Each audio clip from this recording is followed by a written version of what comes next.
Hello दोस्तों, PS class में आपका स्वागत है। आज अपन राजस्थान जीके के टॉप मोस्ट क्वेश्चन लेके फिर से हाजिर हो गए हैं। अगर आपने पहले वाली क्लासेस नहीं देखी है तो वो भी जाके जरूर देखना। सारे के सारे इंपॉर्टेंट क्वेश्चन ये अपन कर रहे हैं। तो आज की क्लास अपन शुरू करते हैं। कांच उद्योग के लिए प्रसिद्ध जिला है। वेरी वेरी इंपॉर्टेंट क्वेश्चन है। अच्छे से आप स्टार लगा लीजिए। कई बार एग्जाम्स में कांच उद्योग के लिए प्रसिद्ध जिला कौन सा है पूछा गया है। और इसे ग्लास सिटी के नाम से भी क्वेश्चन आता है कि ग्लास सिटी किस जिले को कहा जाता है। तो इसका सही आंसर क्या होगा? धौलपुर होगा, करौली होगा, जोधपुर होगा या भीलवाड़ा होगा। इसका सही आंसर होगा धौलपुर। धौलपुर जिले को कांच उद्योग के लिए प्रसिद्ध जिला माना गया है। और कांच उद्योग के लिए कच्चा माल देखा जाए तो क्या होता है? सिलिका। सिलिका से कांच उद्योग में कच्चा माल के रूप में उपयोग में किया जाता है। और एक एक्स्ट्रा फैक्ट और मैं बताता हूं कि धौलपुर के अंदर ही आपको पूछे तो hi tech the hi tech precision glass works, यह फैक्ट्री भी पूछी जाए आपसे कि ये कहाँ पे स्थित है तो आपको क्या करना है? धौलपुर ही इसका आंसर करना है। और इस फैक्ट्री के नाम लेकर कई बार क्वेश्चन बनते हैं। The hi tech precision glass factory या the hi tech precision glass works कहाँ पे स्थित है? धौलपुर जिले में स्थित है। कांच उद्योग के लिए प्रसिद्ध जिला कौन सा है? धौलपुर जिला है। ग्लास सिटी किसे कहते हैं? धौलपुर जिले को कहते हैं। नेक्स्ट क्वेश्चन अपन देखते हैं। राजस्थान में सोने की खान कौन सी है? ये भी बहुत ज्यादा इंपॉर्टेंट क्वेश्चन है। अच्छे से याद कर लीजिएगा इसे भी। राजस्थान में सोने की खान कौन सी है? वालदा है, जगपुरा भूकिया है, जावर है या सलूम्बर है। तो इसका सही आंसर क्या होगा? जगपुरा भूकिया। तो अपन इसको याद कैसे करेंगे? देखो, सोने की अपने को क्या है? भूख है। तो उससे याद होगा जगपुरा भूकिया खान है जो कि सोने की है। और ये कौन से जिले में स्थित है? तो बांसवाड़ा जिले में। बांसवाड़ा जिले में सोने की खान स्थित है जिसका नाम क्या है? जगपुरा भूकिया। नेक्स्ट क्वेश्चन अपन देखते हैं। पेट्रोलियम उत्पादन में राजस्थान का कौन सा स्थान है? बहुत ज्यादा इंपॉर्टेंट क्वेश्चन है। कई बार एग्जाम्स में पूछा गया है। और अपने को ऐसा लगता है कि राजस्थान की साइड के एरिया में पेट्रोल उत्पादन कम होता होगा। तो इसका सही आंसर क्या होगा? पांचवा, पहला, दूसरा या चौथा। तो इसका सही आंसर होगा दूसरा, सेकंड स्थान। पूरे भारत के अंदर सेकंड स्थान किसका है? राजस्थान का है। तो फर्स्ट स्थान हो गया असम का, असम जिले का। असम में डिगबोई में तेल का कुआं स्थित है। वैसे ही राजस्थान में कौन सा स्थान हो गया अपना? दूसरा हो गया। और फर्स्ट स्थान हो गया असम का। एक दो एक्स्ट्रा फैक्ट और बात करते हैं इसके ऊपर। पेट्रोलियम है वो अपने को अवसादी चट्टानों से प्राप्त होता है। अवसादी चट्टानों से पेट्रोलियम उत्पादन अपने को प्राप्त होता है। नेक्स्ट क्वेश्चन अपन देखते हैं। नृत्य करते हुए गणेश जी कहाँ स्थित है? वेरी वेरी इंपॉर्टेंट लगा लीजिए। कई बार एग्जाम्स में ये भी क्वेश्चन पूछा गया है। इसका सही आंसर क्या होगा? कोटा, अलवर, बीकानेर या जयपुर। सही आंसर होगा अलवर। अलवर जिले में नृत्य करते हुए गणेश जी स्थित है। जयपुर जिले का मैं आपको बता चुका हूं, मोती डूंगरी। मोती डूंगरी। जयपुर में जो पहाड़ियां होती है उन्हें ज्यादातर को क्या कहा जाता है? डूंगरी कहा जाता है। तो मोती डूंगरी में भी गणेश जी का मंदिर स्थित है, जो कि राजस्थान के सबसे बड़ी गणेश जी की प्रतिमा कौन सी जगह पे है? तो वो गया जयपुर। और इसका सही आंसर क्या होगा? अलवर जिले में। नेक्स्ट क्वेश्चन अपन देखते हैं। भीलों के कालाजी किसे कहते हैं? वेरी वेरी इंपॉर्टेंट क्वेश्चन है ये भी। कई बार एग्जाम्स में ये भी पूछा गया है कि भीलों के कालाजी किसे कहते हैं। इसका सही आंसर क्या होगा? एकलिंग जी, केसरिया नाथ जी, गागदेव जी या फिर श्रीनाथ जी। इसका सही आंसर होगा केसरिया नाथ जी को भीलों के कालाजी कहा जाता है। और ऐसी मान्यता है कि केसरिया नाथ जी के चढ़ाया हुआ पानी पीने के बाद भील कभी भी झूठ नहीं बोलते हैं। तो ऐसा क्वेश्चन भी आता है कि किसका पानी पीने के बाद में, किसका पानी चढ़ाया हुआ पानी पीने के बाद में केसरिया भील कभी झूठ नहीं बोलते हैं। तो इसका सही आंसर क्या होगा?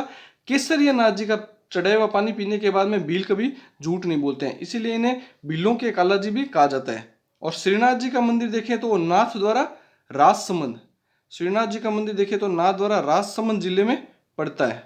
और जिसका निर्माण राज सिंह ने करवाया था, श्रीनाथ जी के मंदिर का निर्माण। नेक्स्ट क्वेश्चन अपन देखते हैं। महाराणा प्रताप का जन्म कहाँ हुआ? वेरी वेरी इंपॉर्टेंट क्वेश्चन है। टॉप मोस्ट क्वेश्चन है। कई बार एग्जाम्स में ये क्वेश्चन पूछा जाता है। इसका सही आंसर क्या होगा? चित्तौड़गढ़ दुर्ग, मेहरानगढ़ दुर्ग, कुंभलगढ़ दुर्ग या भैंसरोडगढ़ दुर्ग। इसका सही आंसर होगा कुंभलगढ़ दुर्ग। कुंभलगढ़ दुर्ग में भी कटारगढ़ दुर्ग, कटारगढ़ दुर्ग। कुंभलगढ़ दुर्ग में भी पूछे तो कटारगढ़ दुर्ग में, और कटारगढ़ दुर्ग में भी जगह पूछे तो जूनी कचेरी में। तो कटारगढ़ दुर्ग में भी जगह पूछे तो जूनी कचेरी में। तो कुंभलगढ़ दुर्ग, फिर कटारगढ़ दुर्ग और फिर जूनी कचेरी में महाराणा प्रताप का जन्म हुआ था। एक दो एक्स्ट्रा फैक्ट और देखते हैं कि महाराणा प्रताप का जन्म कब हुआ। 9 मई 1540, 9 मई 1540 में महाराणा प्रताप का जन्म हुआ था। और इनके पिताजी का नाम क्या था? उदय सिंह जी इनके पिताजी का नाम था। नेक्स्ट क्वेश्चन अपन देखते हैं, नाहरगढ़ दुर्ग कहाँ स्थित है? वेरी वेरी इंपॉर्टेंट क्वेश्चन है। कौन से जिले में नाहरगढ़ का दुर्ग स्थित है? तो जोधपुर हो गया, जयपुर हो गया, अलवर हो गया या सिरोही होगा? इसका सही आंसर होगा जयपुर। जयपुर जिले में नाहरगढ़ दुर्ग स्थित है। और इसका दूसरा नाम बहुत ज्यादा इंपॉर्टेंट है, वही नाम लेकर के एग्जाम्स में क्वेश्चन भी बनता है, सुदर्शनगढ़। नाहरगढ़ दुर्ग को क्या कहा जाता है? सुदर्शनगढ़। सुदर्शनगढ़ दुर्ग भी कहा जाता है। ये नाम आप अच्छे से याद कर लीजिएगा, ये बहुत ज्यादा इंपॉर्टेंट नाम है, सुदर्शनगढ़। सुदर्शनगढ़ दुर्ग किसको कहते हैं? नाहरगढ़ दुर्ग को। और ये दुर्ग कहाँ पे स्थित है? जयपुर जिले में स्थित है। नेक्स्ट क्वेश्चन अपन देखते हैं, सर्वाधिक साके किस दुर्ग में हुए थे? ये डबल स्टार लगा लीजिए आप इस क्वेश्चन को, क्योंकि इसमें बहुत सारे एक्स्ट्रा फैक्ट होंगे और कई बार एग्जाम्स में इसके जो एक्स्ट्रा फैक्ट है उससे क्वेश्चन बनते हुए मिलेगा आपको और कई बार दिखेगा आपको क्वेश्चन। तो इसका सही आंसर क्या होगा? कुंभलगढ़ दुर्ग, सोनारगढ़ दुर्ग, जूनागढ़ दुर्ग, चित्तौड़गढ़ दुर्ग। तो इसका सही आंसर क्या होगा? चित्तौड़गढ़ दुर्ग। सर्वाधिक साके किस दुर्ग में हुए? चित्तौड़गढ़ दुर्ग में हुए। कितने साके हुए? 3। राजस्थान के 3 साके अकेले चित्तौड़गढ़ दुर्ग के अंदर हुए हैं, तो सर्वाधिक साके इसी दुर्ग में हुए हैं। एक एक्स्ट्रा फैक्ट और देखते हैं, जूनागढ़ दुर्ग में एक भी साका नहीं हुआ है। जूनागढ़ दुर्ग जो कि बीकानेर जिले में पड़ता है, उसमें एक भी साका नहीं हुआ है। तो अब अपन एक्स्ट्रा फैक्ट है वो देखते हैं, बहुत ज्यादा इंपॉर्टेंट होंगे इसके सारे एक्स्ट्रा फैक्ट, अच्छे से याद कर लीजिएगा। तो चित्तौड़गढ़ दुर्ग में कितने साके हुए हैं? 3। चित्तौड़गढ़ दुर्ग में कितने साके हुए हैं? 3। कौन कौन से? 1303, 1534 और 1567, 68, 67 और 68। तो अपन वापस एक बार लिख लेते हैं सारे के सारे। 1303, 1303 में किस किस के बीच में हुआ? रतन सिंह, रतन सिंह, और सामने इनके था वर्सेस में अल्लाउद्दीन, अल्लाउद्दीन, अल्लाउद्दीन खिलजी, अल्लाउद्दीन खिलजी, अल्लाउद्दीन खिलजी इनके सामने था। तो रतन सिंह और अल्लाउद्दीन खिलजी के बीच में चित्तौड़ के दुर्ग का पहला साका हुआ था 1303 में। नेक्स्ट दूसरा साका कब हुआ था? 1534 में। 1534 में कर्णावती या फिर कर्मावती, दोनों नाम एक ही है, कर्णावती। और सामने कौन था? बहादुर शाह है, गुजरात का शासक बहादुर शाह है। इन दोनों के बीच में दूसरा साका हुआ था चित्तौड़ के दुर्ग का। साका क्या होता है पहले तो ये देखो, मैं को ये बताऊं। और उसके बाद में चौथा साका, तीसरा साका कब हुआ था? तीसरा साका हुआ था 1567, 68 में। उस समय कौन थे? उदयपुर के चित्तौड़गढ़ के उदय सिंह, चित्तौड़गढ़ के तो उदय सिंह थे और सामने था अकबर। तो इनके मध्य में तीसरा साका हुआ था चित्तौड़गढ़ दुर्ग का, अकबर के बीच में।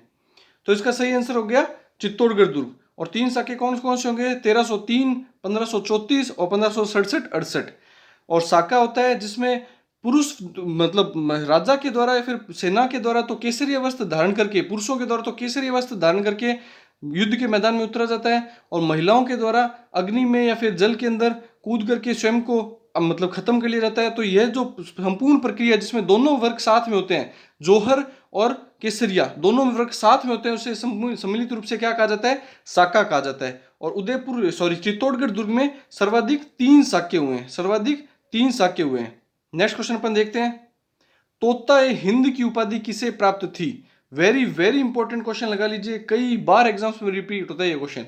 इसका सही आंसर क्या होगा? अबुल फजल, मान सिंह, अमीर खुसरो या राव चूड़ा? इसका सही आंसर होगा अमीर खुसरो। अमीर खुसरो को तोता ए हिंद की उपाधि प्राप्त थी। अमीर खुसरो को उर्दू का जनक भी कहा जाता है, उर्दू का जनक भी कहा जाता है। तबले का आविष्कारक भी अमीर खुसरो को कहा जाता है।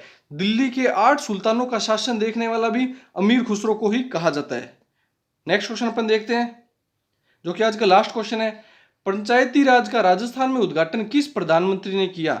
वेरी वेरी इंपॉर्टेंट क्वेश्चन है, ये भी कई बार एग्जाम्स में पूछा गया है। इसका सही आंसर क्या होगा? इंदिरा गांधी, जवाहरलाल नेहरू, नरेंद्र मोदी या फिर अटल बिहारी वाजपेयी? इसका सही आंसर होगा भारत के पहले प्रधानमंत्री जवाहरलाल नेहरू के द्वारा पंचायती राज का राजस्थान में उद्घाटन किया था। कहां पे किया था? नागौर जिले में, नागौर जिले में किया था। नागौर जिले में भी जगह पूछे तो बगतरी गांव में।